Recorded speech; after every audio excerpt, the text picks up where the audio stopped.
On aura besoin de telles ressources. Ici, on va créer telle chose, on aura besoin de ça. C'est pareil pour vous. Il faut avoir d'abord la notion de la cartographie. Lorsque je parle de la cartographie, je parle de vos propres vocabulaires, de vos propres mots économiques. L'exploitation est un mot qu'on vous a emprunté. Le développement économique est un mot qu'on vous a emprunté. Le développement, c'est un mot qu'on vous a emprunté. C'est la raison pour laquelle, parce qu'on vous a emprunté ces mots du développement, vous êtes en train de regarder celui qui vous a emprunté ce mot pour dire le développement de l'Afrique ne passera que par l'Europe. C'est vrai parce que quand il s'agit du développement, le développement est un mot qu'ils vous ont emprunté. L'Afrique doit utiliser autre terme. Le PIB, c'est un terme qui vous a été emprunté. Le PNB, le produit national brut, c'est un terme qui vous a été emprunté. Vous devez avoir vos propres vocables, vos propres mots, parce que vos propres mots seront vos propres cartographies. Dans l'ADN de tout Africain, dans votre ADN, vous avez ce qu'on appelle la grammaire. C'est pourquoi je vous disais autrefois, l'Académie française est une institution militaire pour vous détruire. À chaque fois, si je vous posais la question, pourquoi vous n'écrivez pas opinion comme ça?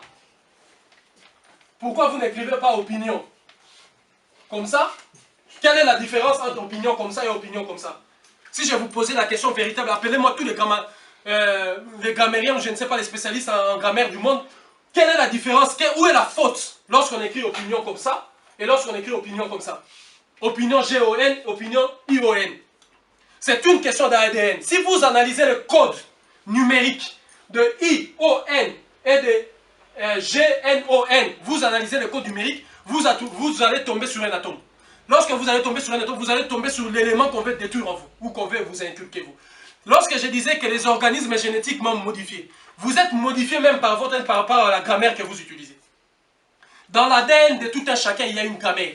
Et cette grammaire-là vous dit, je vous donne l'exemple des latins. Les latinistes disaient qu'on écrit le mot tel que vous l'entendez, tel que vous le prononcez. Si je dis audace, en latin, j'écris audace comme ça. Par exemple. Mais le français te dira, il faut écrire audace comme ça. A-U. Alors que moi, j'ai dit audace, je peux l'écrire comme ça. Quelle est la différence? Dites-moi où est la faute quand j'écris merci. Comme ça. Et merci. Comme ça. Où est la faute, Cindy? Et pourquoi devons-nous écrire merci avec CD et I? Merci avec non, merci avec S.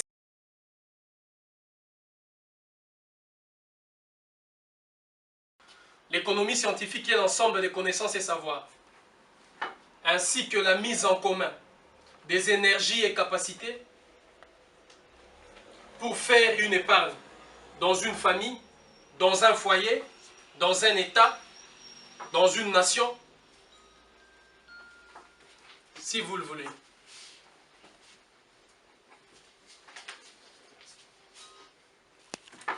Parlant justement de ça, j'aimerais qu'on puisse d'abord résumer ce qu'est l'économie actuelle. L'économie actuelle a comme principe, comme phrase clé, je vous disais que à la fin, ce sont des phrases qui vont jouer. Et ces phrases-là commencent. La phrase clé de l'économie telle que nous l'avions vue depuis le début, c'est que cette économie a une phrase populaire connue de tous. Prendre gratuitement partout. Prendre gratuitement à n'importe qui et n'importe où. Et revendre très cher n'importe où et à n'importe qui. Prendre gratuitement à n'importe qui et n'importe où. Et vendre très cher n'importe où et à n'importe qui. On commence par ça. Lorsqu'on commence à vendre n'importe où, c'est là où vous voyez même dans vos maisons, juste en bas là, vous avez des commerces. Vous faites 2 pas de chez vous, là où vous travaillez, vous avez de commerce. Vous faites 4 pas dans la rue, vous avez de commerce. Ça, on est en train de vous mettre la pression. C'est la surpression. Partout où vous sortez, vous voyez qu'il y a quelque part où il faut vendre, il faut acheter. Partout où vous allez, il y a quelque part où il faut vendre. C'est-à-dire parce que c'est le principe de cette économie. Cette économie a dit, il faut vendre n'importe où et à n'importe qui. Ce qui fait que même aux enfants, on est en train de leur donner des matières qui ne sont pas disponibles pour eux. De leur donner comme la bêtise, la dernière bêtise avec l'enseignement de ce qui sera tous à caractère sexuel dans des écoles pour les enfants. C'est-à-dire qu'on est en train de donner aux enfants de consommer des choses dont ils ne peuvent pas consommer. La possibilité d'avoir voulu que tous les enfants à l'âge déjà de 5 ans, 6 ans commencent à rentrer sur les réseaux parce qu'ils savent qu'est-ce qu'ils vont mettre. Vous voyez le côté qui dit « Oh, c'est mieux, l'enfant est en train d'apprendre d'avoir des techniques. » Mais il y a un côté que vous n'avez pas vu, où l'enfant est dans la flux des informations. Et après, on ne sait plus gérer, on ne sait plus comprendre la tête de l'enfant, comment est-ce que l'enfant va s'y prendre. Quand vous êtes en train de mettre la flux des informations comme ça sur la tête de l'enfant, du moment où il rentre sur les réseaux, il suffit qu'il tape un mot, il suffit qu'il fasse ceci, il suffit qu'il fasse ceci. Vous n'êtes pas en train de comprendre que vous êtes en train de perdre en fait une autorité. Et l'enfant est en train de perdre même sa personnalité. On entend dans ces... voilà, comme vous voyez comment ça tourne l'arobase là. C'est-à-dire qu'il va continuer à tourner, à tourner, à tourner. Et on tourne évidemment aussi la tête de l'enfant. Pourquoi? Parce qu'il faut vendre partout. N'importe où, vous pouvez vendre. C'est la loi sauvage du marché. Vous pouvez vendre n'importe où. Même là, vous sortez, vous mettez votre... Même là où c'est un quartier résidentiel. Ou peut-être qu'il ne fallait pas qu'il y ait telle chose, telle chose. Ils vont créer des entreprises là. Ils vont créer des phénomènes d'argent. Lorsque vous sortez de là, ils vont créer des phénomènes. Mais la condition, c'est quoi? Il faut aller prendre... Il faut aller prendre partout. Il faut aller prendre n'importe où. Il faut aller prendre chez n'importe qui. Et n'importe où, c'est comment? N'importe où, c'est ce que l'on disait tout à l'heure. Ils sont allés partout, là où il ne fallait même pas aller prendre. Même s'il arrivait, qu'on vous disait exploiter tel territoire, on vous donne tel territoire, là où il y a du diamant, il y a du exploiter ça. Eux, non, c'est pas suffisant. Ils doivent aller là où vous avez dit qu'il ne faut pas aller. Parce qu'il faut aller n'importe où. Il faut aller n'importe où. Et il faut aller prendre chez n'importe qui. Quand je vous disais que c'était une culture par rapport à l'Occident, d'aller déposséder à la personne ce qui l'appartenait. D'aller vous déposséder de ce qui est votre patrimoine. Pourquoi? Parce que cette culture-là fait, il faut aller chez n'importe qui. Un tel à ça, il faut le prendre. Ils ont quelqu'un qui a tel cerveau, la capacité de réfléchir comme ça, il faut le prendre. Ils ont des gens qui sont très braves, tout ça, il faut le prendre. Ils ont des richesses qui sont, il faut le prendre. Il y a quelque part là-bas, c'est là où ils ont développé toutes ces techniques-là. La connaissance, il faut observer le monde, il faut... Qu'est-ce qu'ils observent en réalité? Quel mouvement ils observent? Quand ils ont des caméscopes, quand ils ont ces trucs, quand ils ont des radars, ils observent quoi en réalité? Il faut se poser ces questions-là. Qu'est-ce qu'ils observent réellement? Ils veulent observer partout. Parce qu'il y a des choses. Vous savez, dans l'Afrique d'antan, je vais vous faire une petite comparaison. Cette comparaison va vous donner une notion de pouvoir comprendre quelque chose. Donc, parce qu'on a toujours mal expliqué l'Afrique d'antan. Autrefois, sous nos cieux, il y avait de rivières. Au cours de ces rivières, dans ces rivières-là, par exemple, les femmes s'est lavées là-bas. Là où les femmes s'est lavées dans des rivières, les hommes pouvaient passer, mais un homme ne pouvait jamais passer à quelques mètres de là. Et ne pouvait jamais, quand il passait, mettre son regard là où s'est baignées les femmes. L'homme passait, il avait son regard droit, comme ça, sans pour autant aller là-bas. Et il n'avait pas le droit d'aller là-bas. Il y a beaucoup d'hommes que vous verrez qui n'ont jamais mis les pieds dans ces espaces-là. Autrefois, dans certaines parties de l'Afrique, il y avait certains périmètres. Des périmètres qui étaient contrôlés par la femme, par exemple, où l'homme ne pouvait jamais mettre ses pieds. Et c'était, Cheikh Anta Diop a essayé d'expliquer une réalité par rapport à ce qui était des cuisines. Que c'était un espace parfois qui était réservé. À l'époque, là où la femme faisait l'art culinaire, il y avait ces secrets que tu ne pouvais pas avoir accès. Bon, il faisait des trucs qui faisaient que parfois, quand il y a quelque chose dans la maison, si elle voulait riposter ou créer l'équilibre, parce que l'homme qui est sorti, qui a amené ceci, a créé ceci, la femme ripostait par rapport à ça. Par exemple, au lieu de manger à 12 h, elle va mettre la nourriture à table à 19 h. Et lorsqu'elle va mettre la nourriture à table, il y a des assiettes ou des couvercles qu'elle va utiliser. Ce sont des couvercles qui ont un message, parce que dans chaque tribu, il y en avait des messages par rapport aux visiteurs qui sont venus. Lorsque les visiteurs voient le couvercle en question, les visiteurs sont au courant qu'il y a un problème dans cette maison. Et la femme essaye, par ces mécanismes-là, de le faire ressortir à l'extérieur pour qu'on puisse trouver une solution. Donc, on ne pouvait pas aller partout. On ne pouvait pas accéder à tout. Il y avait des limites qu'il ne fallait pas franchir. Il y avait des connaissances. C'est des connaissances. Mais tu ne pouvais pas aller chercher ces connaissances-là. Il faut le laisser là où ça se trouve. Mais non, eux, ils ont dit, il faut aller partout, n'importe où. C'est-à-dire, quand quelqu'un dit déjà, regardez la phrase, il faut aller n'importe où. Aller n'importe où signifie que vous brisez ce qu'on appelle les barrières, les limites. Et je vous traduis ça en notion économique. C'est que vous appelez le libre-échange. Ce que vous appelez le libre-échange, c'est de donner aux personnes même qui ont détruit systématiquement nos vies, de donner aux personnes qui sont en train aujourd'hui, qui ont bouleversé la réalité du monde. C'est de donner à ces personnes-là ce qu'on appelle la carte blanche, le chèque en blanc. Donc ils peuvent maintenant tout faire, aller partout et faire, parce qu'il n'y a pas de ce qu'ils appellent les barrières douanières. de ce qu'ils appellent les taxes, de ce qu'ils appellent... Vous donnez aux gens qui ont suffisamment d'argent, suffisamment de moyens, la capacité de détruire fondamentalement, parce qu'ils l'ont déjà fait. Le monde a évolué, ils veulent revenir dessus. Ils veulent dire, il faut qu'on revienne dessus. Il faut qu'on revienne sur les libres-échanges. Facteur numéro 1 du développement, c'est les libres-échanges. Laissez tout le monde d'aller partout. Laissez les gens d'aller partout à chaque moment. Même là où, c'est-à-dire quoi? Vous n'avez plus la possibilité de réguler. Parce que lorsqu'on régule quelque chose, lorsqu'on met des lois, les lois servent à mettre des limites. À vous dire que la limite de la conscience humaine ne vous autorise pas à voler la vie d'une autre personne. La limite de la conscience humaine ne vous autorise pas d'accéder à tel périmètre. Vous devez vous arrêter ici. Mais non, il n'y a plus de limite. Allez n'importe où. C'est la réalité de cette économie. C'est ce que nous appelons, ils appellent dans le terme les libres-échanges. Or, les citoyens lambda, ou l'Africain soif de connaissances, qui veut aller apprendre l'économie, on lui parle de libre-échange. Lui, il dit, il vient vous énoncer la théorie du libre-échange. Sans pour autant comprendre que dans la théorie du libre-échange, ça c'est la barbarie. C'est-à-dire qu'il n'y a plus de limites. Allez-y partout, faites tout ce que vous voulez. Les taxes douanières doivent tomber. À un moment, ils vous disent que ça empêche le développement économique, ça empêche, ça refoule les investisseurs. Alors pour attirer des investisseurs, il ne faut plus qu'il y ait des limites. Il faut faire bannir toutes les limites et les taxes douanières. Ils ont commencé à entretenir la marchandise, comme je vous disais. La personne qui est un bon commerçant commence elle-même par entretenir sa marchandise. L'Union européenne, mettre fin aux taxes douanières, mettre fin, comment? Aux limites, hein, aux frontières. Il n'y a plus de frontières. Dans l'Union européenne, c'est la zone de libre-échange. Tu peux circuler comme tu veux. Tu peux vendre où tu veux. Voilà, ils sont en train d'entretenir la marchandise. Mais la manière dont ils vont le faire ici, ce n'est pas la manière dont ils vont le pratiquer chez vous. Le libre-échange économique. Allez n'importe où. N'importe où. Chez n'importe qui aussi. Prendre tout ce que vous voulez. Mais le revendre très cher, n'importe où. C'est là où je vous disais, même la porte de vos maisons. Il y a quelque part où il faut vendre. Non loin de là, il y a quelque part où il faut vendre. Ici, là, il y a quelque part où il faut vendre. C'est-à-dire il faut vendre partout, partout, n'importe où.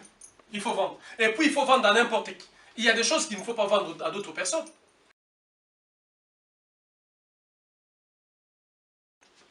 Un État qui n'a jamais respecté les limites. Un État qui n'a jamais respecté les règles de la société commune. Comment vous pouvez permettre à cette nation d'avoir l'arme nucléaire? Ils vont en faire quoi? Comment vous pouvez permettre à une nation comme les États-Unis d'Amérique d'avoir des armes à destruction massive? Et conventionnellement, tout le monde a accepté. Le monde entier est complice de ça en donnant aux États-Unis d'Amérique le leadership du monde. Vous leur donnez le leadership du monde alors que les Américains ont démontré jusqu'à preuve du contraire comment est-ce qu'ils sont capables de détruire fondamentalement l'humanité s'il s'agit de leurs intérêts. Des intérêts d'ailleurs qui ne dispensent pas pour la majorité de la planète ou la majorité des peuples, mais pour une forme de minorité. Comment on peut permettre à un pays comme la France d'avoir une armée? La même sanction qui était tombée contre le Japon, c'est la même sanction qui doit tomber contre la France. C'est-à-dire les nations africaines, les jeunes africains doivent avoir la capacité intellectuelle de pouvoir démontrer à la face du monde que la France, par son armée, a rendu un mauvais service à l'humanité, a rendu un mauvais service à la paix, à la stabilité, à la croissance. Et les jeunes africains doivent être en mesure de démontrer au monde que la France doit être privée d'avoir une armée. Parce que donner à un État comme la France une armée, c'est de lui permettre simplement de détruire des vies gratuitement. Et la France a démontré tout au long de son histoire comment est-ce qu'elle a été capable systématiquement de détruire la vie en Afrique. Et ça, il faut le démontrer. Les jeunes Africains ne sont pas là pour aller gober facilement. C'est que la réalité d'une armée. Une armée fonctionne comme ça. Il y a des capitaines, il y a des... Ça ne vous intéresse pas. Ce n'est pas notre réalité. Notre réalité, c'est de voir avec de grands yeux qu'est-ce que l'armée française a fait en Côte d'Ivoire. Qu'est-ce que l'armée française a fait au Mali. Qu'est-ce que l'armée française a fait au Tchad. Qu'est-ce que l'armée française a fait à Brazzaville. Qu'est-ce que l'armée française a fait en Libye. Qu'est-ce que l'armée française a fait en Mauritanie? C'est ça notre réalité, de démontrer au monde entier, de porter un projet qui va obliger à la France de ne plus avoir une armée, disons, offensive. La France doit être interdite d'avoir une armée. Parce que c'est la sécurité, c'est là on va de soi pour la survie de l'humanité et du monde. Permettre à une nation comme la France d'avoir une armée, je vous dis que c'est plus dangereux même que tout ce qu'on peut imaginer dans la vie. Plus dangereux même. Donc ça doit être la détermination de notre peuple. Non seulement on va essayer de chasser, c'est qu'on va, parce qu'on y arrivera, on va chasser l'armée française de notre mère patrie d'Afrique, mais il faut suivre ça jusqu'au bout. Après avoir chassé l'armée française de notre mère patrie d'Afrique, il faut qu'on arrive à faire accepter au monde que la France est une nation et un État qui ne doit plus posséder une armée, parce que c'est un danger. La condition sine qua non pour l'Afrique de pouvoir accéder ou de pouvoir partager, coopérer avec qui que ce soit. Il faut mettre ça dans les préalables de la coopération. Vous voulez coopérer avec nous, appuyer la démarche selon laquelle la France ne doit plus avoir une armée. Sans couper la parole, est-ce qu'on ne peut pas le dire que c'est-à-dire que l'armée française puisse plus s'ingérer dans les affaires, je dirais, d'Afrique? Non, ça passe la France a eu une culture. Puisque dire carrément que l'armée française ne doit plus, ça c'est quelque chose France a eu une qui n'est culture. pas facile. La France a une culture. Si vous dites qu'il faut empêcher la France d'avoir accès, de s'immiscer dans les affaires africaines, c'est le discours qu'on a tenu depuis 60 ans. Qui n'a pas tenu ce discours-là? Le président Sankara l'a tenu. On l'a assassiné. Nous avions tenu ce discours-là tout au long de notre jeunesse en disant que la France ne doit plus s'immiscer aux affaires africaines. Nous leur avons dit que nous avons la maturité politique et la capacité de pouvoir nous en sortir nous-mêmes. Ils ont dit la preuve.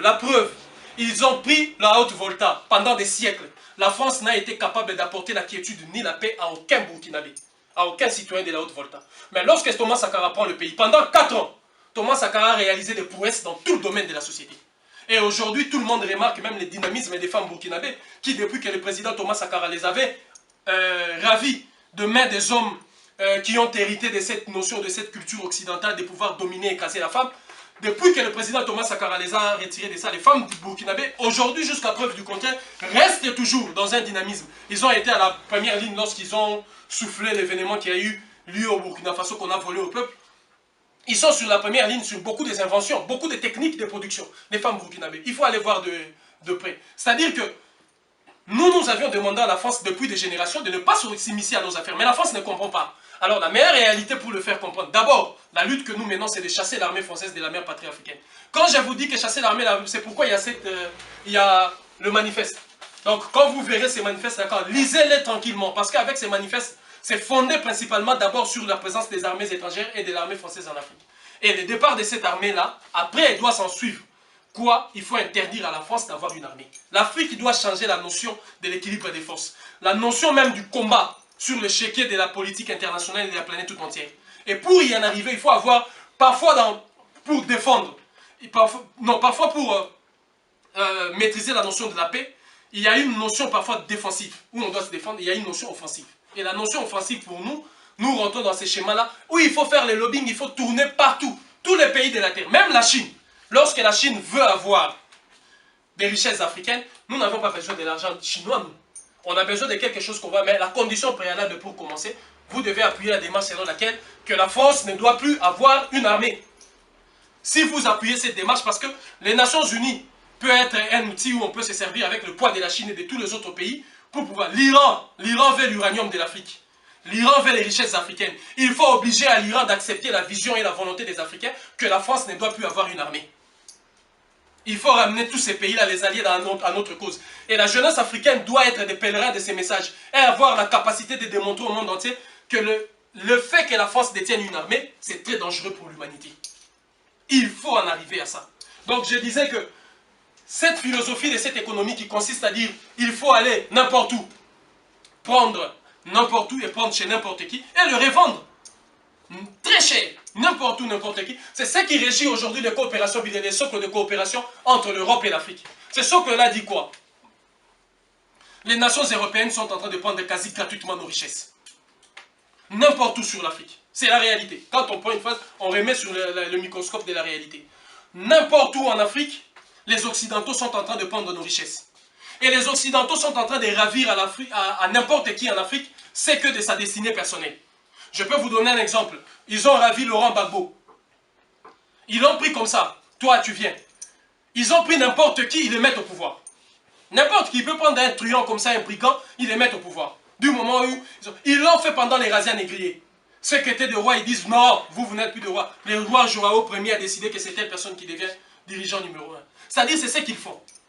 Et lorsqu'ils viennent revendre maintenant la chose, ils les revendent aussi à n'importe qui. Regardez par exemple lorsqu'ils veulent créer des conflits en Afrique. Ils revendent des armes comme ça à n'importe qui. Et n'importe où. Il y a des périmètres où ils savent que dans ces villages-là, par exemple, il y a eu un conflit entre telle catégorie de personnes et telle catégorie. Ils viennent dans le village en question vendre des armes. Là où vous savez déjà qu'il y a des conflits, il y a le feu du conflit, vous attisez la haine. Ils sont allés, par exemple, regardez successivement, les Allemands et les Belges, ils sont allés au Rwanda. Ils ont dit, vous, avec vos petits nez, tout ça, vous êtes des nilotiques.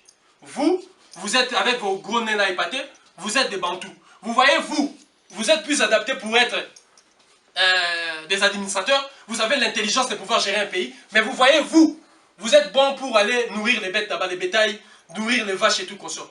Ils ont sémé la graine de conflit. Après avoir sémé la graine de conflit idéologique, qu'est-ce qu'ils ont fait? Ils sont allés vendre n'importe où les armes au Rwanda. Et ils sont allés vendre des armes à n'importe qui. Après avoir déjà... Vous comprenez la technique? Ils ont déjà sémé la division entre vous. Les uns disent que nous sommes valables pour diriger l'administration. Les autres disent, ah, nous, on nous a dit pour avoir les bétails et tout ça. Il y a deux camps dans ceux-là. Ceux qui disent, c'est pas vrai. Ceux qui disent, ah, c'est vrai. Ils ont créé cet imbroglio, cette confusion. Et en créant cette confusion, la cacophonie, ils sont amenés après, ils ont amené des armes. Ils sont allés vendre des armes à n'importe qui, à n'importe et n'importe où. Lorsque vous vendez des armes à n'importe qui, j'ai dit qui est n'importe qui? La personne à qui vous aviez dit, toi tu es susceptible pour être dirigeant. Et lui là ne peut pas être dirigeant. Vous l'avez vendu des armes. Et cette personne-là voit la personne que vous lui avez dit, mais non, toi tu ne peux pas être dirigeant, toi tu dois aller nourrir les vaches là-bas. Oh, qui t'a dit ça?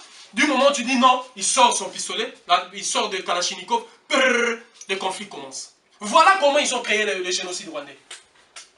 Mais même les machettes, elles venaient d'où? Parce que c'était pas fabriqué au Rwanda. Il y a en Afrique une industrie, une capacité de pouvoir produire la métallurgie, mais eux, ils ont livré des machettes.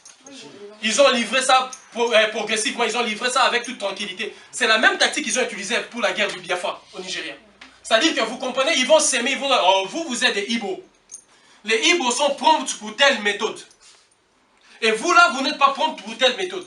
Quand ils vont créer ça, ils vont vous mettre encore en porte-à-feu, ils vous fournissent encore des éléments. C'est-à-dire c'est une notion économique. Pourquoi? Parce que là, cette notion économique, cette phrase célèbre des Américains, de tous les Occidentaux, c'est d'aller prendre gratuitement n'importe où à n'importe qui et revendre très cher à n'importe qui et n'importe où. Regardez ce que je dis d'abord revendre très cher. Ce n'est pas simplement la notion de l'argent.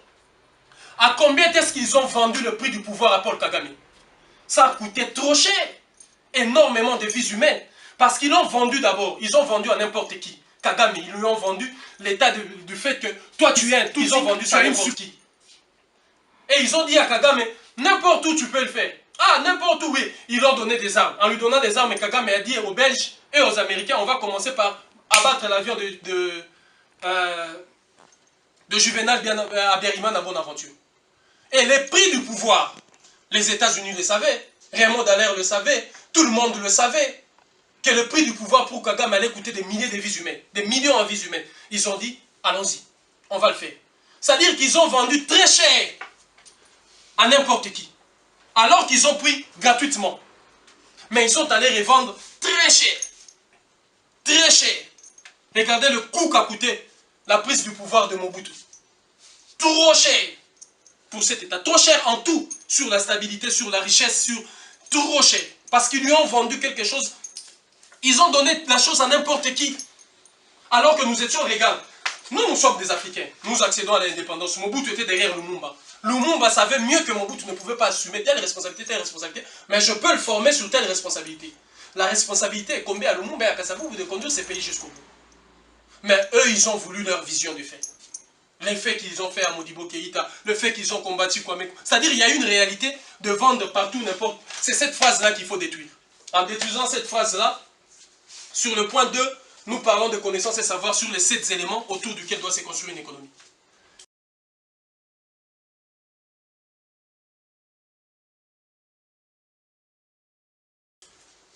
L'économie doit respecter certains principes. Vous savez que nous avions commencé, lorsque nous avions commencé, nous avions fait la juxtaposition ou la comparaison entre les systèmes digestifs et les systèmes économiques. Parce que nous avions voulu donner une dimension divine, spirituelle à l'économie. Parce que l'économie est d'abord une notion spirituelle.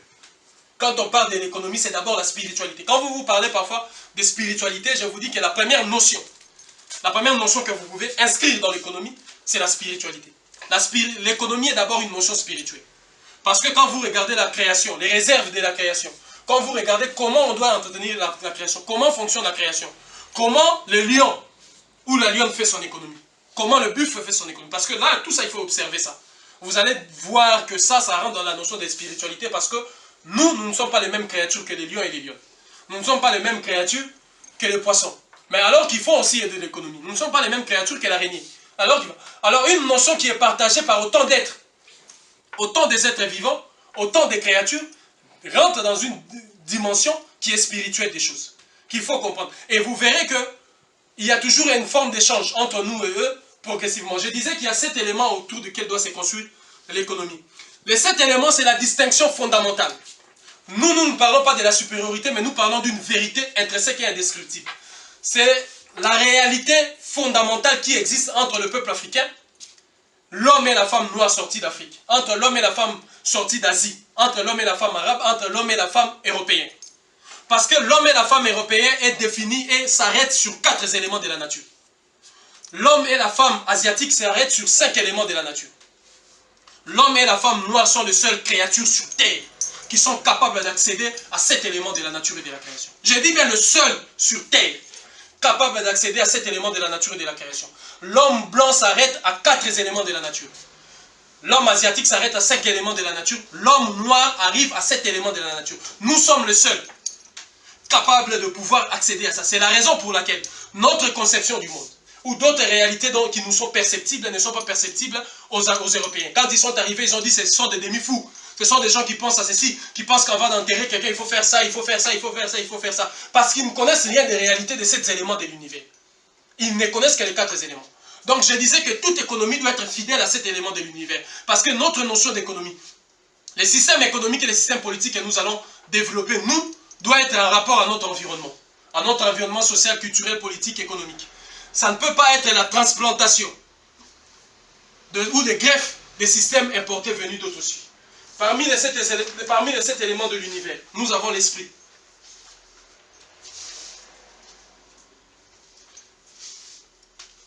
Nous avons l'eau, en 2e élément. Nous avons le feu, en 3e.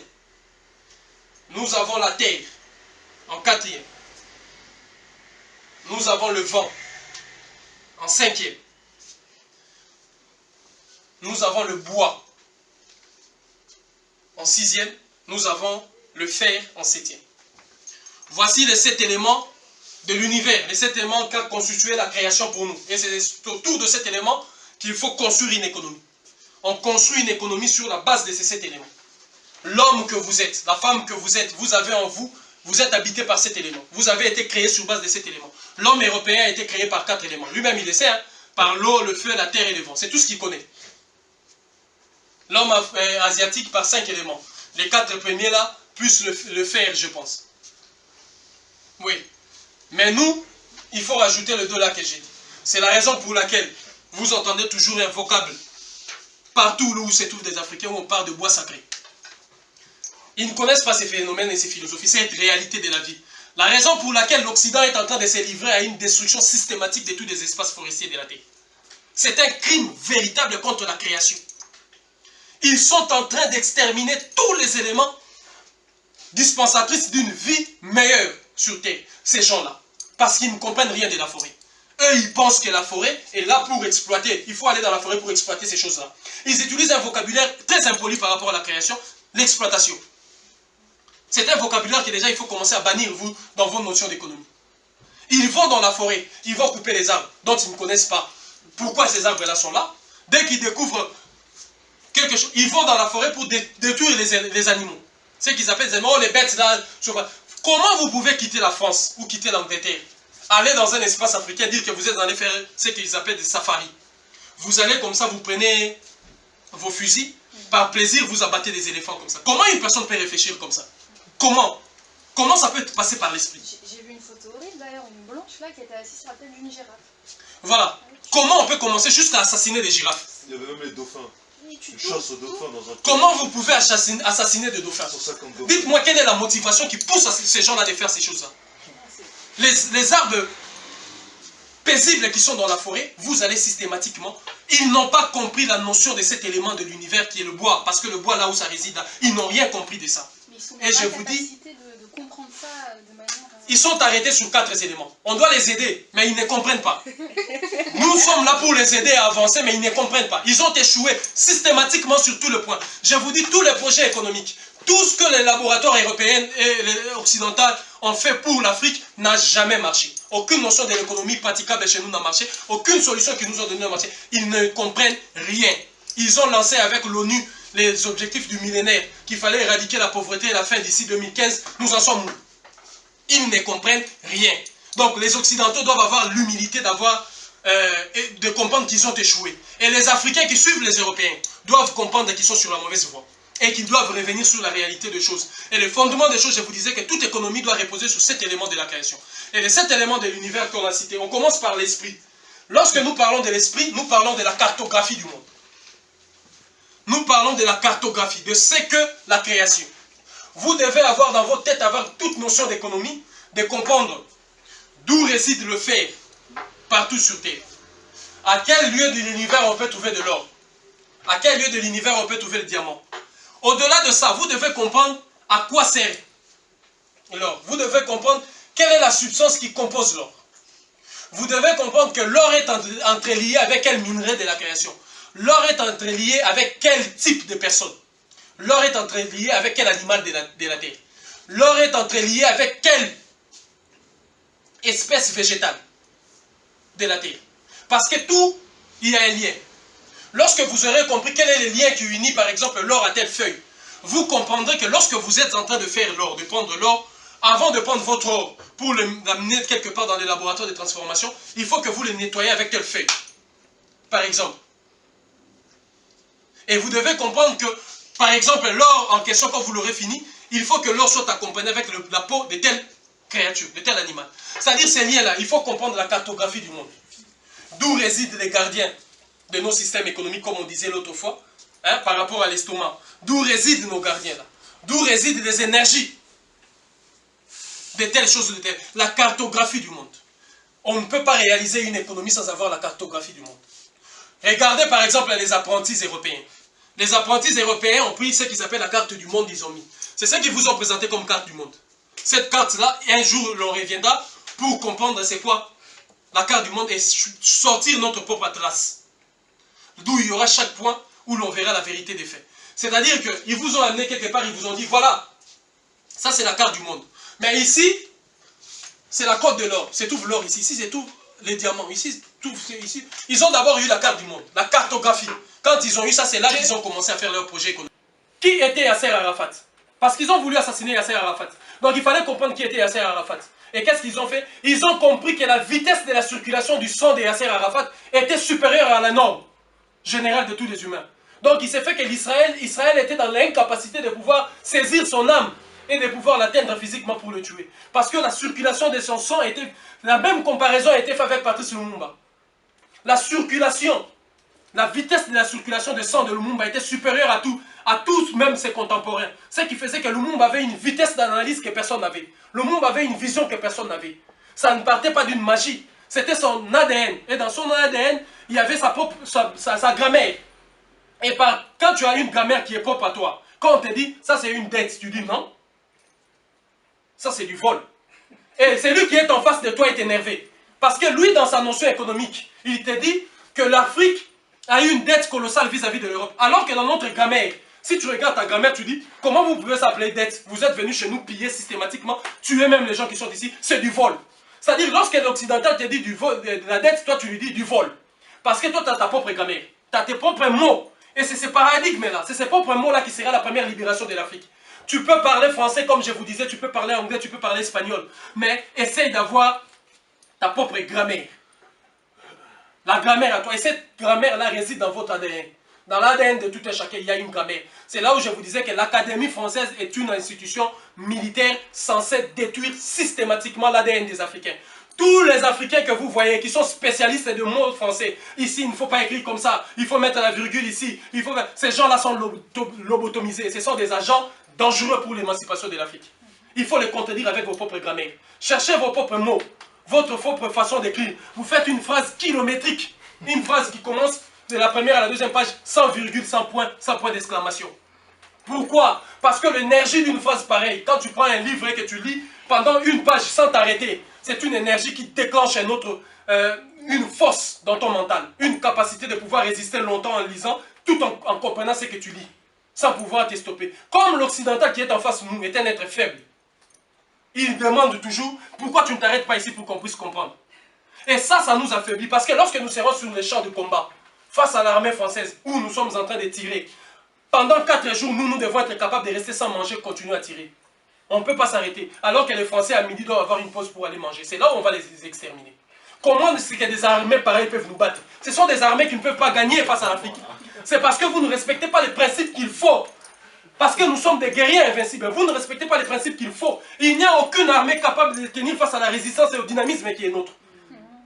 Et là, vous commencez par le mental. Notre mental. Nous étions comme ça. Nous étions comme ça là.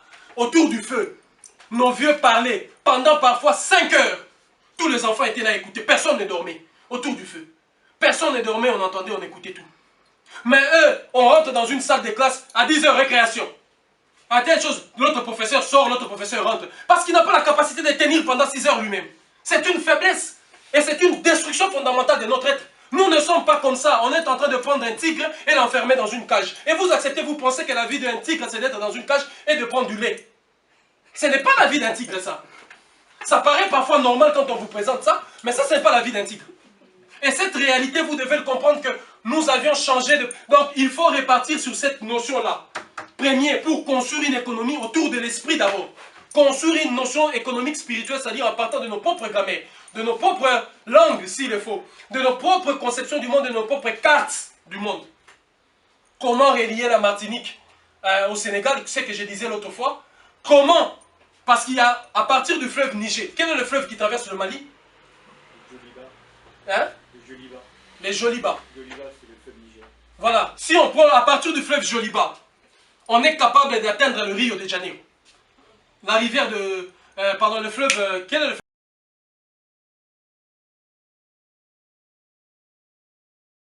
Le fruit là n'est pas bon. Le fruit là n'est pas bon parce qu'il n'a pas été capable de prendre... C'est ça l'occidental.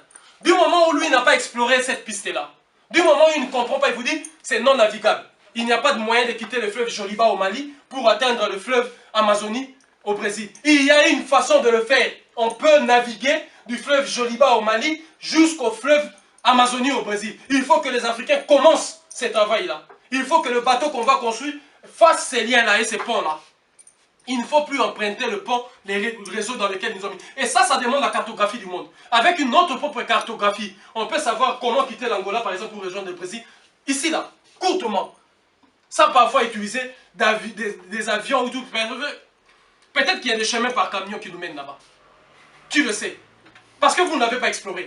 Qui le sait? Les cartes qui les ont fait, non? Ben voilà. Qui le sait? Qu'il y a une route qui quitte.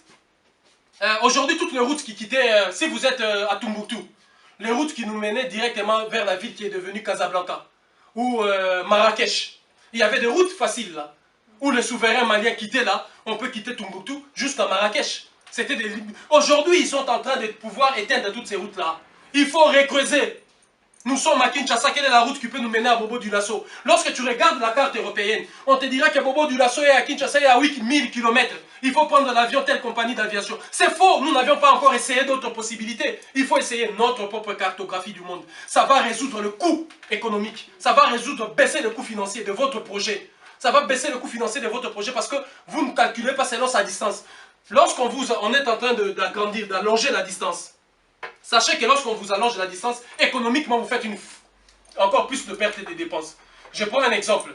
Vous devez quitter Kinshasa jusqu'à Shanghai. Allez là-bas, on vous dit c'est 8000 km. Par exemple, ou 12 000 km. Le carburant, le kérosène d'une distance de 3000 km n'est pas le kérosène qui sera déboursé pour 12 000 km. Ce qui fait que vous dépensez plus en énergie, en moyens financiers et en tout. Donc il faut commencer à réduire le coût. Et pour réduire le coût d'investissement, pour réduire le coût de tout ce qui sera nos projets économiques, il faut commencer par cet ordre-là de la cartographie, en commençant par le premier élément de l'univers, l'esprit. Construire l'économie sur ça. Deuxième point, c'est l'eau.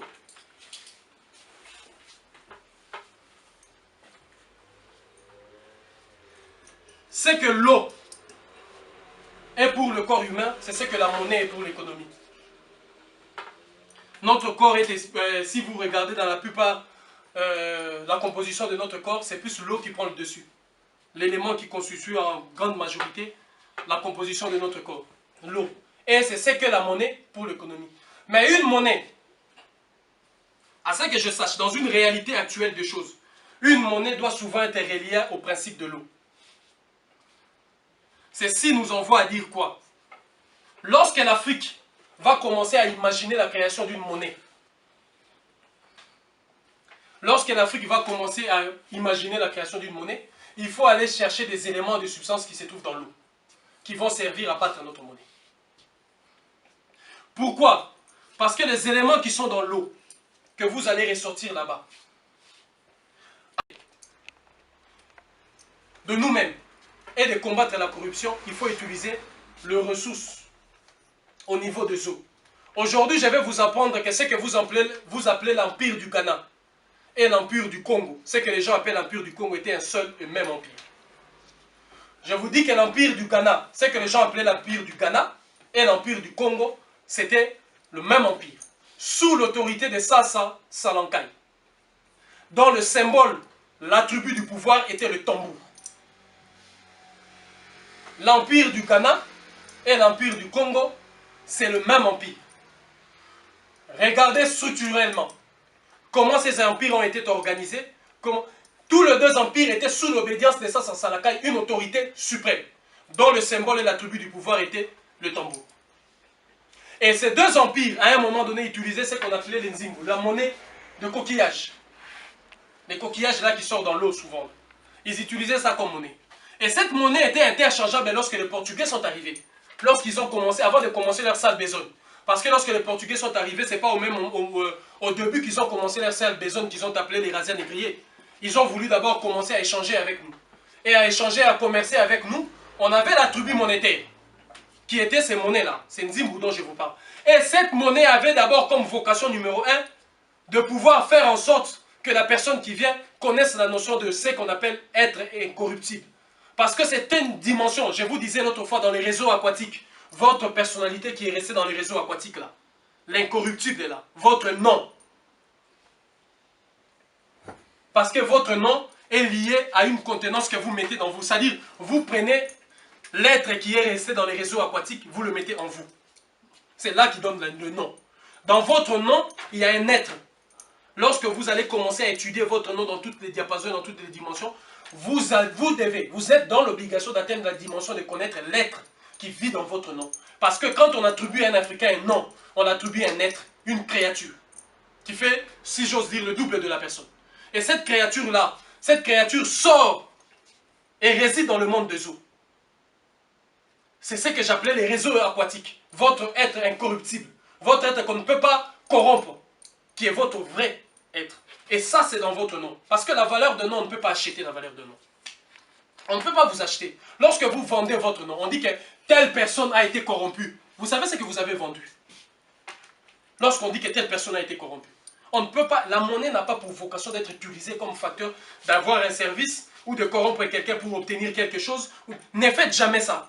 Ne faites jamais ça par principe numéro 1. Par principe. Vous pouvez le faire parce que personne ne vous empêcherait de le faire. Mais je vous dis par principe, ne le faites pas. C'est là où vous voyez toutes ces déstabilisations que nous sommes en train de connaître. Où les gens utilisent la monnaie comme vecteur ou comme principe, comme attribut de corruption. Alors que la monnaie doit être utilisée fondamentalement comme un attribut contre la corruption.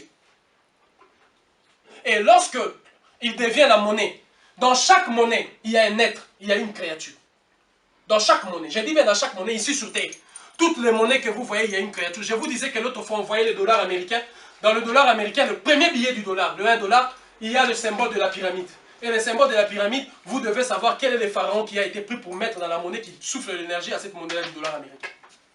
Dans chaque monnaie, il y a un être. Il y a une créature. Mais dans le franc CFA, on vous a mis quoi? Quelle est la créature, l'être spirituel qui est dans le franc CFA? Il faut aller chercher cet être spirituel. Parce que dans le franc CFA, il y a un être spirituel qu'on a mis aux Africains.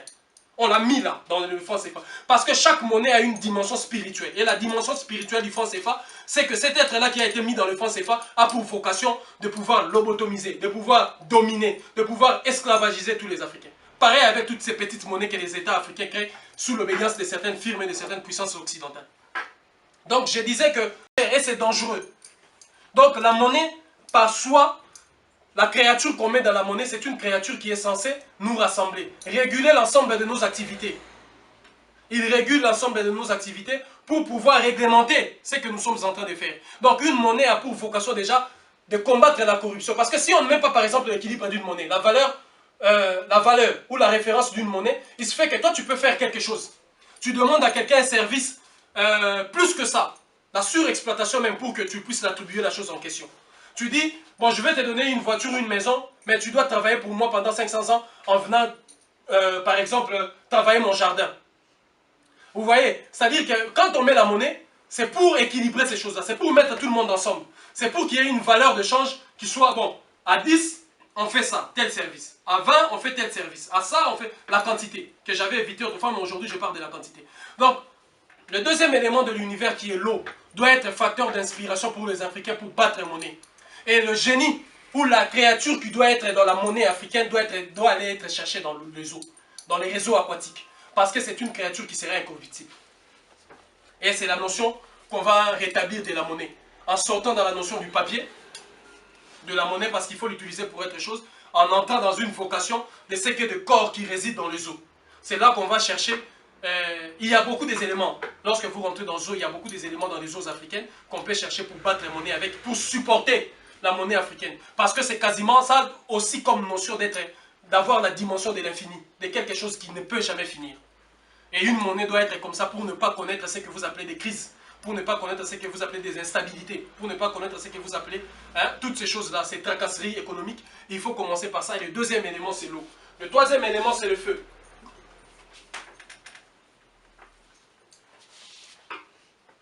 Quand je parle de feu, je parle de l'ensemble des énergies. C'est là où je vous disais, c'est la mise en commun des capacités et des énergies. Dans la définition, on a vu ça. C'est la mise en commun des capacités et des énergies. Lorsqu'on veut construire une économie, il faut d'abord commencer par mettre le feu. L'élément de l'univers qui est le feu doit être pris en compte, doit être pris en considération. Nos énergies, avons-nous des énergies capables de pouvoir supporter un projet économique malgré les contraintes ou dans la durée? Avons-nous une énergie censée nous dire que nous devons abandonner tel projet pour tel projet? Et lorsque vous commencez l'économie, la notion de l'économie n'a jamais été une notion individuelle. Quand quelqu'un vous dit l'enrichissement personnel, l'évolution personnelle, l'avancement personnel, la croissance personnelle, c'est de la triche et c'est de la destruction. La notion de l'économie a toujours été une notion collective. Vous ne pouvez jamais construire ou bâtir une économie en ayant une propriété ou une notion de l'individualité. Il vous faut baser l'économie sur la notion de la collectivité. Parce que vous êtes en train de créer d'abord des valeurs, d'unité, d'entraide, de valeurs. C'est-à-dire que vous êtes en train de mettre de garde-fous pour vous et pour les autres. Parce que si vous faites une notion de l'économie sur base de l'individualité, il se fait que vous pouvez faire des abus, commettre des crimes pour votre enrichissement. Parce que dans la notion de l'économie actuelle, les gens l'ont fait. Pour sa richesse, quelqu'un est capable de sacrifier la vie de ses frères et de ses sœurs. Pour sa richesse, quelqu'un est capable de vendre toute une nation, un État. Prenez la personnalité de Denis Sassou Nguesso. Denis Sassou Nguesso a vendu la richesse pétrolière, les énergies pétrolières. Je parle en termes d'énergie. Les énergies pétrolières de son peuple, de toute une nation, de peuples africains de partout de la terre. Au nom d'une petite maison, une villa en Espagne, au nom d'une petite maison et d'une villa aux États-Unis d'Amérique, au nom d'une petite voiture, au nom de 45 milliards ou 45 millions d'euros.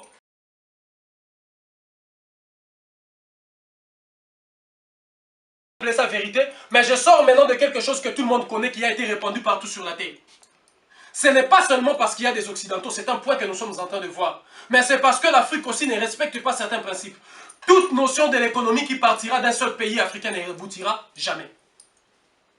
C'est parce que la notion de l'économie sur la terre d'Afrique, la notion de l'économie pour l'Afrique doit être d'une manière collective. Il faut à chaque fois que le Congo veut faire une notion de l'économie, le Mali doit être présent, le Burkina Faso doit être présent, le Sénégal doit être présent, le Maroc doit être présent, le Soudan doit être présent, la Mauritanie doit être présente. C'est-à-dire toutes les nations et tous les pays doivent être présents avant que le Congo ne puisse mettre en place une réalité ou une notion ou un projet économique. Malgré les multiples richesses, les immenses richesses qu'il y a au Congo, Si le Congo s'est dit que nous allons prendre ces richesses comme un potentiel économique pour développer notre pays, pour faire ceci, je vous dis, jusqu'à la fin des temps, le Congo, vous n'y arriverez jamais. Que les indécis essayent. Si le Ghana veut s'en sortir économiquement par rapport à une notion de l'économie individuelle, en faisant que le Ghana doit devenir la puissance économique de l'Afrique, en laissant les autres pays à la traîne, je vous dis que le Ghana fera 500 siècles. Ils n'y arriveront jamais. Que les indécis essayent. La notion de l'économie en Afrique doit prendre d'abord la dimension collective des choses. Il faut d'abord associer tout le monde. Après avoir associé tout le monde, nous dirons, nous voulons faire tel projet. Et ces projets-là, ça partira du Burkina Faso. Qu'est-ce que le Congo mettra pour que le projet qui partira du Burkina Faso puisse réussir? Qu'est-ce que le Sénégal mettra pour que le projet qui partira du Burkina Faso puisse réussir? Qu'est-ce que l'Afrique du Sud mettra pour que le projet qui partira du Burkina Faso puisse réussir? Voilà ce que doit être la notion de l'économie pour nous. Et c'est là où j'appelle aux énergies, j'appelle au feu. C'est-à-dire nous devons créer un vaste réseau d'énergie. Cet vaste réseau d'énergie, c'est un vaste réseau d'échange. Gounedi, entre la poule et l'œuf, qui a été le premier à venir sur Terre? J'ai toujours pas trouvé la réponse. Vous ne trouverez pas la réponse, notamment. Si on commence à chercher ça, on ne trouvera pas la réponse. Mais il faut créer un réseau d'échange. Un réseau d'échange entre nous, parce que quand moi je vous donne des réseaux des énergies, je vous donne des réseaux pour que la réalisation de ce que notre vision, de ce que l'Afrique de demain puisse aboutir. Et non que ces énergies vous servent à aller chaque jour au boulot là-bas pour travailler pour les Américains. Je ne sais pas, vous travaillez chez Ford, vous venez nous dire ici je gagne 14 000 euros. Non, c'est pas pour ça qu'on donne ces réseaux des énergies. On donne ces réseaux des énergies pour que ce que nous sommes en train de mettre en place, pour que l'Afrique puisse se réaliser. Et vous êtes un élément dans la chaîne de la solidarité africaine pour que nous puissions nous réaliser nous-mêmes. Et cela commence par exemple quand vous prenez l'œuf. L'œuf est vecteur d'énergie. Mais qu'est-ce qu'on peut faire? Quand vous créez des réseaux d'énergie, tu peux prendre ton énergie, toi. En tant qu'humain, tu donnes à l'œuf. Et l'œuf te donne son énergie. Les Africains savent le faire. Tu peux prendre ton énergie à toi. Tu donnes à l'arbre de ce que vous appelez le baobab. Et le baobab te donne son énergie. Tu t'imagines que si toi tu incarnes l'énergie du baobab, qu'est-ce que tu deviendras pour soutenir une économie?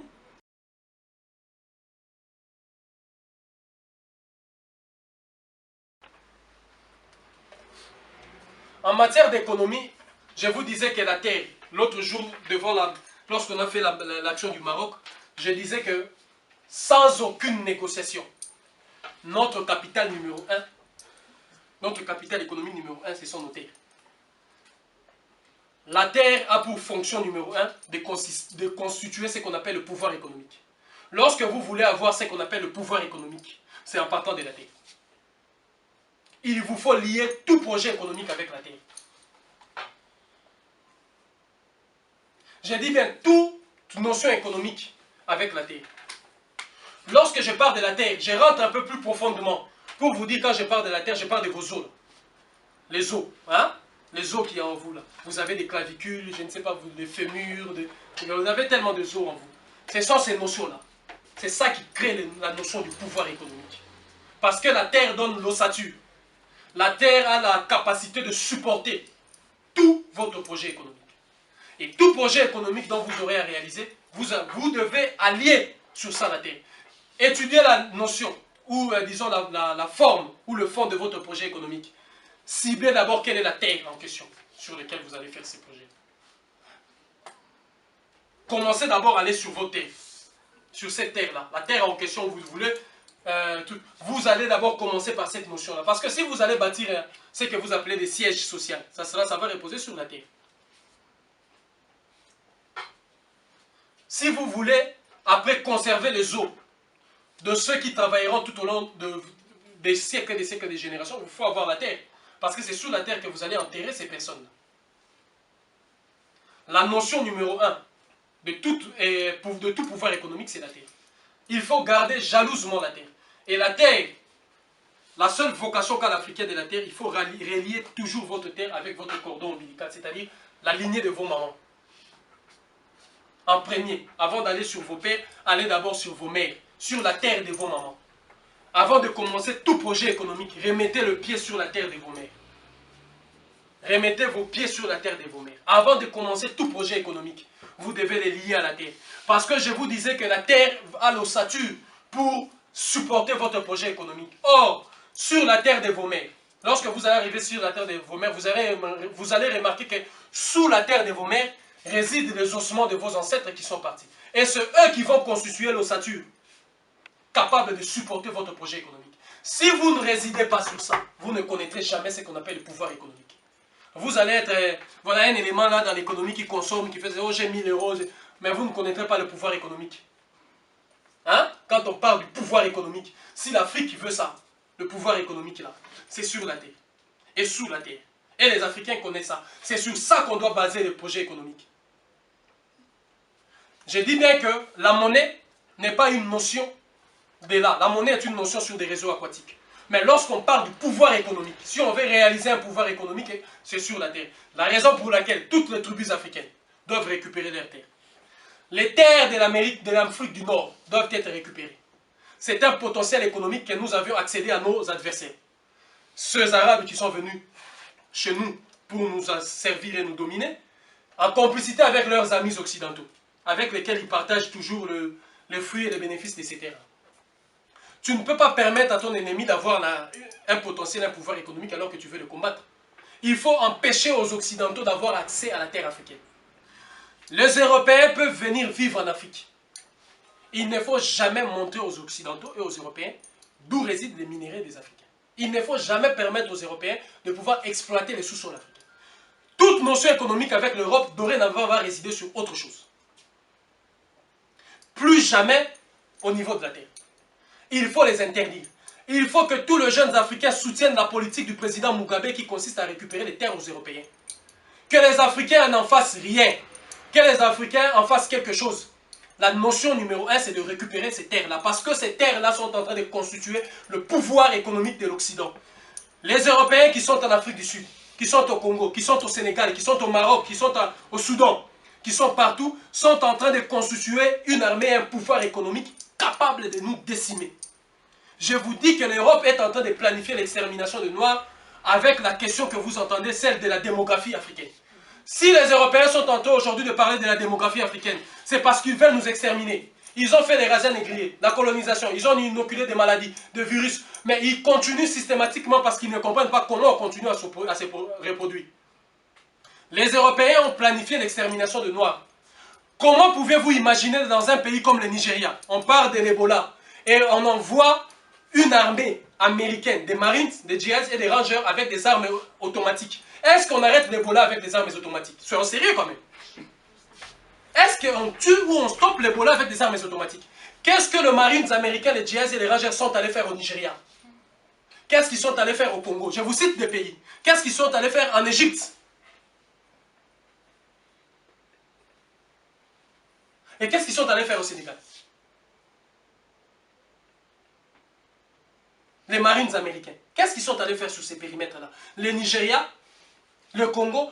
Regardez la plupart des pays que je suis en train de citer. Ce sont des pays qui, en matière d'espace territorial, déjà, en matière de, si j'ose dire, fertilité des terres, déjà, en matière de potentialité de ressources, déjà. Ils sont allés en Égypte, ils sont allés au Nigeria, ils sont allés au Congo. Les Marines américains. Et ils sont allés sur toute cette partie, ils ont dit, ah, ici, il y a l'Ebola. L'Ebola, vous avez vu que c'est une idéologie. L'Ebola est une idéologie de destruction massive. Ce n'est pas d'abord un virus. C'est une idéologie de destruction massive. L'Ebola. Ils l'ont essayé au Congo, vers les années 76-74. Ça vient d'où l'Ebola? De l'Allemagne. Ils l'ont essayé au Congo. Ils l'ont exporté au Nigeria. Ils vont l'exporter en Égypte. Je vous dis déjà comment ils sont en train de faire. Et sur tous ces périmètres-là, ils vont envoyer le Marines américain, les GIs et les Rangers. Pourquoi on ne stoppe jamais l'Ebola avec ça? Parce que ces personnes-là sont contaminées. Il faut raser tous ces villages parce qu'ils sont contaminés l'Ebola. C'est ça les mensonges qu'ils vont créer. Pourquoi? Vider le peuple.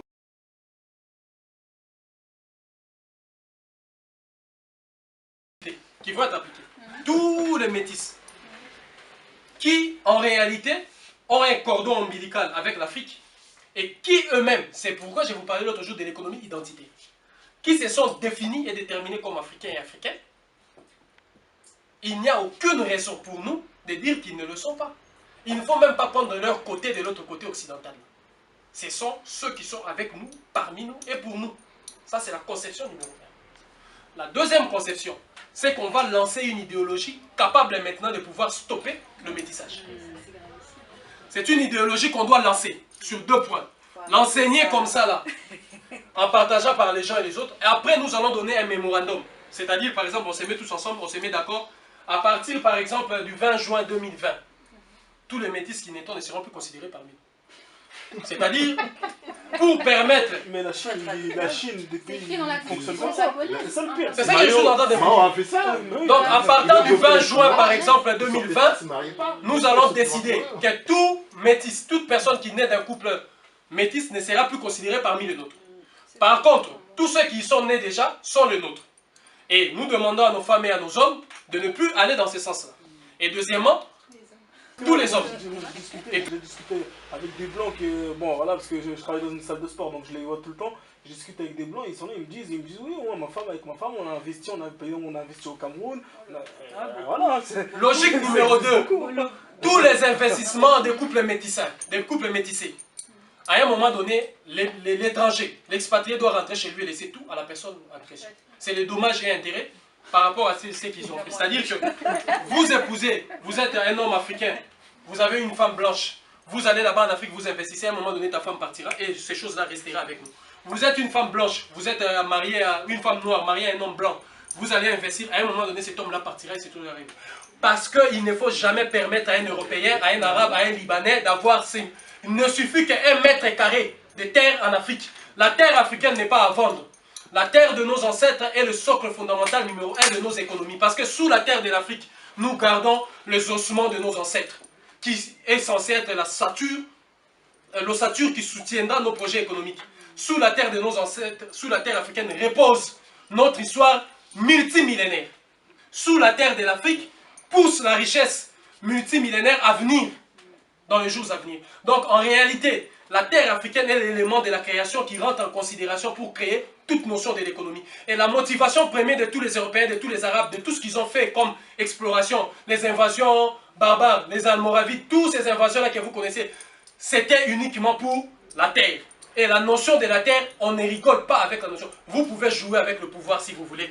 Ça émane de la terre, mais vous pouvez jouer avec la notion du pouvoir. Mais on ne joue jamais avec la terre. C'est-à-dire que tout repose là.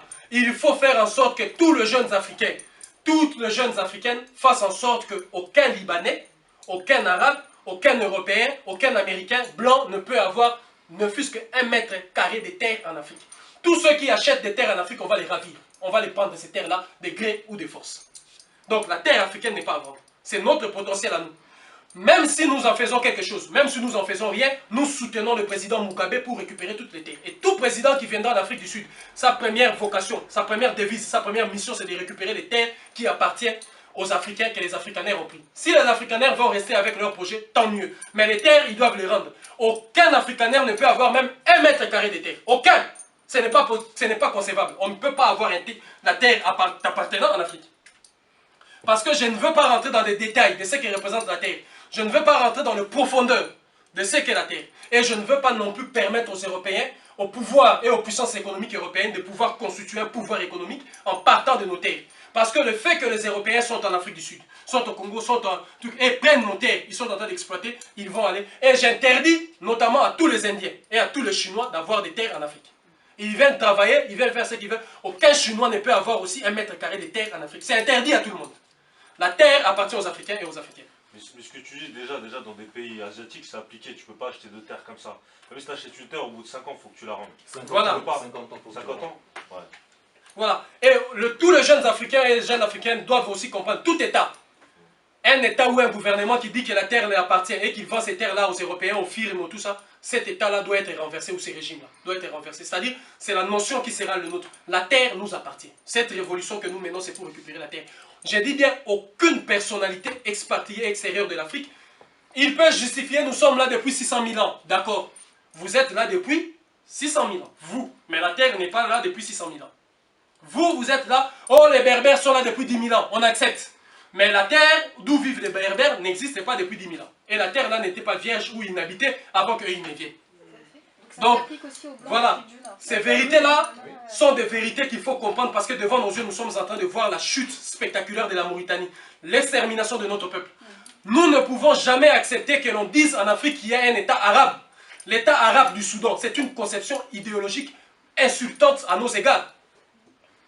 Les gens ont créé des États islamiques. Demain, on verra quoi? Un État blanc, un État européen, la République européenne.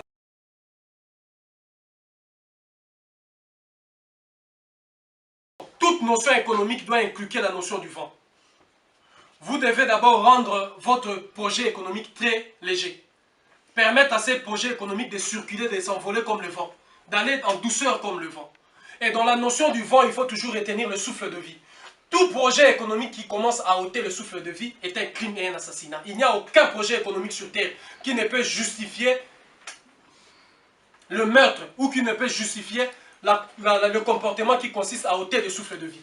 Donc, nos projets économiques doivent avoir comme socle numéro 1 de protéger le souffle de vie. Le souffle de vie dispensé chez tous les êtres vivants de la création.